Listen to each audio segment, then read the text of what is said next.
தித்திக்கும் தேன் தமிழ் திக்கட்டும் பரவட்டும் முத்தமிழ் தாய்க்கு முதற்கண் வணக்கத்தை கூறிக்கொண்டு அன்னை தமிழை வணங்கி ஐயன் திருவள்ளுவரை தொழுது அனைவருக்கும் புத்தாண்டு வாழ்த்துக்களை கூறிக்கொண்டு, இந்த புத்தாண்டு சொல்லி முடிப்பதா இல்ல மறப்பதா செய்து காட்டுவதா?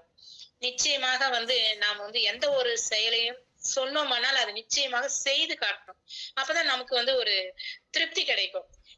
நம்ம போன புத்தாண்டுல நம்ம சொன்னோம், என்ன நம்மளால செய்ய முடிஞ்சது அப்படின்னு அந்த பட்டியலிட்டு கொண்டு, அதன் பிறகு இந்த புத்தாண்டுல என்ன நம்ம சொல்ல போறோம், என்ன செய்ய போகின்றோம், அதற்கான என்னென்ன நடவடிக்கைகள் என்னென்ன முயற்சிகள் எல்லாம் மேற்கொள்ள போகிறோம் அப்படின்றத நம்ம கண்டிப்பா செஞ்சு வரணும். அந்த வகையில சொன்னீங்க, நீங்க மென்மையானவள் அப்படின்னு சொன்னீங்க. நிச்சயமா அதாவது என்னுடைய இந்த கவிஞர்கள் மத்தியில தான் என்ன பார்த்திருப்பீங்க. ஆசிரியர்கள் உலகத்துல அப்படின்னு போனீங்கன்னா நிச்சயமா பள்ளிக்கூடத்துல எல்லாம் பாத்தீங்கன்னா நான் பசங்க கிட்ட ரொம்ப ஸ்ட்ரிக்டா தான் ஸ்ட்ரிக்டாவும் நடந்துக்குப்பேன். பட் அதே நேரம் அந்த பசங்களுக்கு என்ன வேணுமோ அதை நான் செய்வேன். என்னுடைய சாப்பாடை கூட நான் பசங்க கேட்டாங்கன்னா அதை கொடுத்துட்டு நான் அந்த பட்டினியா கூட இருப்பேன். ஆனா அவங்க படிக்கல, ஹோம்ஒர்க் செய்யலைன்னா அதுக்கான தன்னையும் கண்டிப்பா கொடுப்பேன் நானு. அப்படி ஒரு தடவை அப்படித்தான் என் பையன் சின்ன வயசுல இருக்கும்போது இப்ப இருக்கிற படிக்கும்போது கூட்டிட்டு போனேன். அப்போ அந்த ஸ்கூல் பசங்க சொல்லியிருக்காங்க, உங்க அம்மா ரொம்ப ஸ்ட்ரிக்ட் அப்படின்னு சொல்லியிருக்காங்க. என் பையன் வீட்டுல ஏம்மா பசங்க கிட்ட ஸ்ட்ரிக்டா இருக்கிற, கொஞ்சம் லிபரலா இருந்துக்கோமா அப்படின்னு. இல்லைன்னா எந்த இடத்துல நம்ம ஸ்ட்ரிக்டா இருக்கணுமோ அந்த இடத்துல ஸ்ட்ரிக்டா இருக்கணும். எந்த இடத்துல அதாவது சாப்பிடுற விஷயத்துல நம்ம விட்டு கொடுக்கலாம் எல்லாம் செய்யலாம்.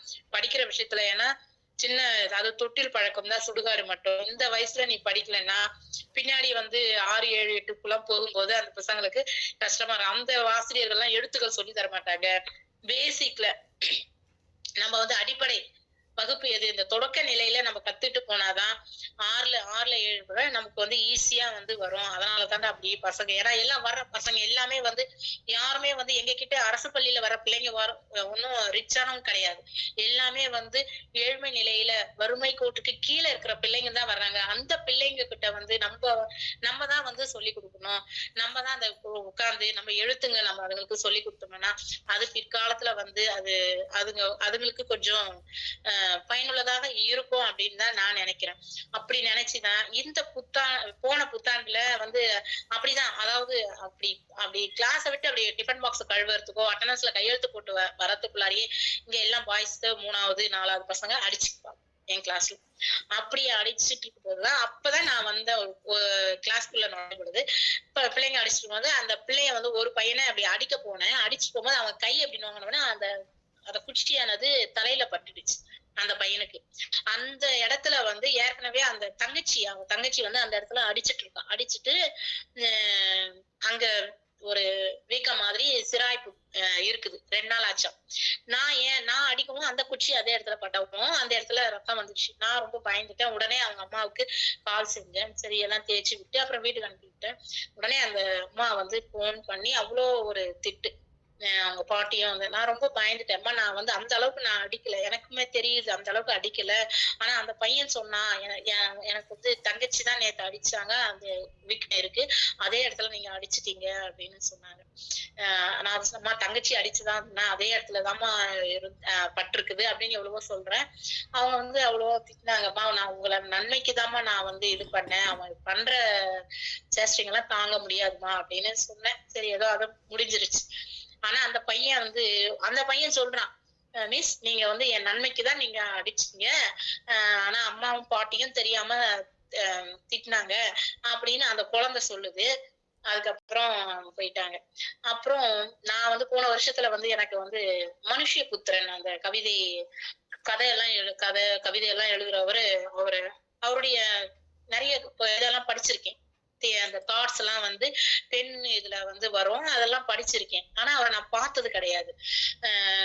இவரு பேச்சாளர், பட்டிமன்ற பேச்சாளர் திண்டுக்கல் யோனியும் மனுஷ்யபுத்திரனும் வந்திருந்தாங்க. அவங்கள கூட என்னுடைய புத்தகத்துல கொடுத்து நான் அவங்க கிட்ட எல்லாம் ஆசீர்வாதம் வாங்கிக்கிட்டேன். மனுஷ்யபுத்திரனை பார்த்தோன்னே எனக்கு ரொம்ப ஒரு பயங்கரமான ஷாக்.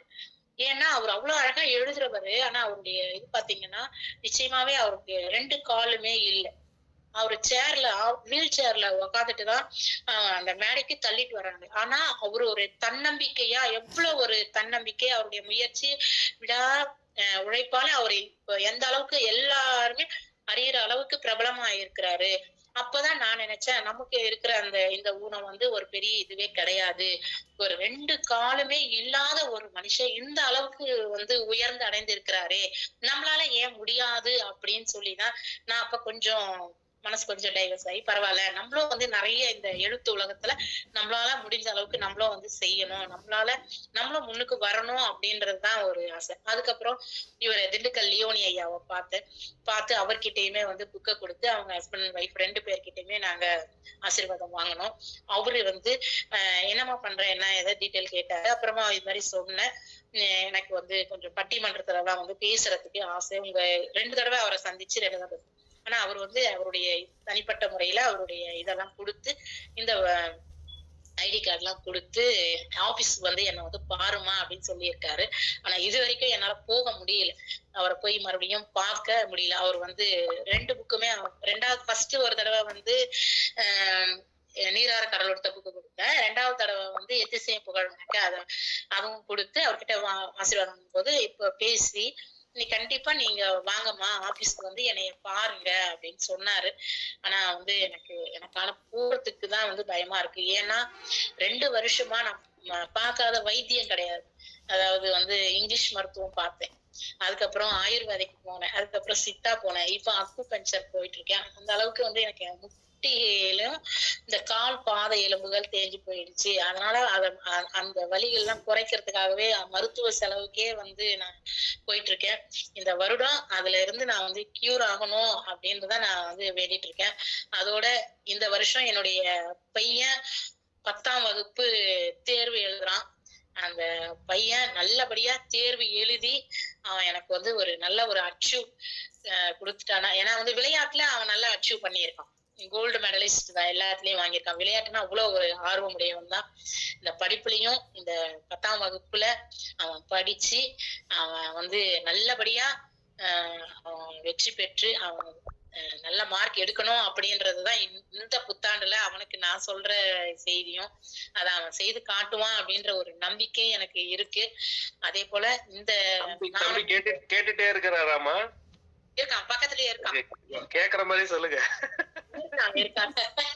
இருக்கான், சிரிச்சிட்டு இருக்கான். அதுதான் என்னுடைய ஆசை. அதனாலதான் எல்லாருக்குமே இப்ப நீங்களுமே அனுப்பியிருக்கீங்க, தமிழ் நீங்க அனுப்புனீங்க. அதுக்கப்புறம் ஹேமா அம்மா அவங்க புக்கே அனுப்பியிருக்காங்க எனக்கு. அந்த சுராபி அந்த புக்கே ஒன்வேர்டு புக்கை அனுப்புனாங்க. அதுக்கப்புறம் மணிகண்டா கணக்குக்கு தேவையான அந்த இதெல்லாம் அனுப்பியிருக்காங்க. நான் அதுதான் சொல்லியிருக்கேன், உனக்கு தேவையானதெல்லாம் நான் எல்லார்கிட்டயுமே கேட்டு எல்லாமே எனக்கு ஏன்னா எல்லோரும் நம்மளுடைய சொந்தம் உறவுகள் நட்புகள் எல்லாருமே நல்லா ஹை படிச்சுட்டு நல்ல இதுவா இருக்காங்க. அதனால எனக்கு நீ படி என்னால முடிஞ்சதுக்கு உனக்கு நான் எல்லா இதுவும் நான் செய்யறேன், நீ படிச்சு எனக்கு முன்னேற்றம் காட்டணும், அதுதான் என்னுடைய விருப்பம் அப்படின்னு சொல்லியிருக்கேன்.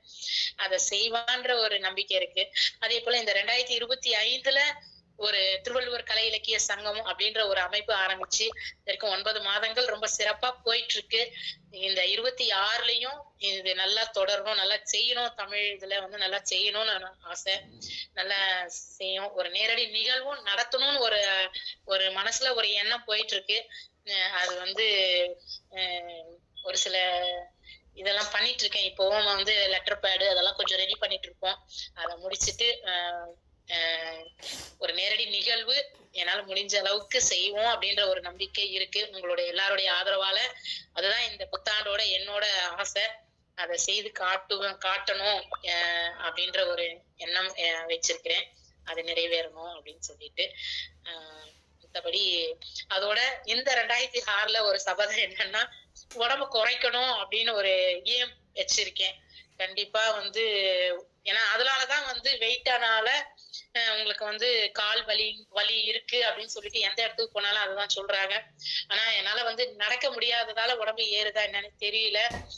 அந்த உடம்ப குறையணும்னு நான் வேண்டிட்டு இருக்கேன். அதுக்கான முயற்சியும் எடுத்துட்டு இருக்கேன். இதுதான் இந்த புத்தாண்டினுடைய என்னோட சபதமா 2026 சபதம். இந்த 2 எய்ம். அதோட வந்து தமிழக அரசுல இருந்து ஏதாவது ஒரு 2 இதுக்கு தூய தமிழ் பற்றாளர் விருது, நல்லாசிரியர் விருது, இத 2 வாங்கணும் அப்படின்ற ஒரு எண்ணம் மனசுக்குள்ள ஓடிட்டு இருக்கு. இது 2த்துக்கு ஒண்ணுத்துக்கு ட்ரை பண்ணியாச்சு, இன்னொன்னுத்துக்கு அடுத்த வருஷம் ட்ரை பண்ணலாம்னு இருக்கேன். இந்த கடவுளோட ஆசீர்வாதத்தாலும் உங்க அனைவரோட ஆசீர்வாதத்தாலும் இத நிறைவேறணும்னு வேண்டிக்கிட்டு நல்லதொரு வாய்ப்பிற்கு நன்றி கூறி இடம் சாருகிறேன். அன்பு சகோதரி பவானி, திருவள்ளூர். நன்றிகள் அம்மா.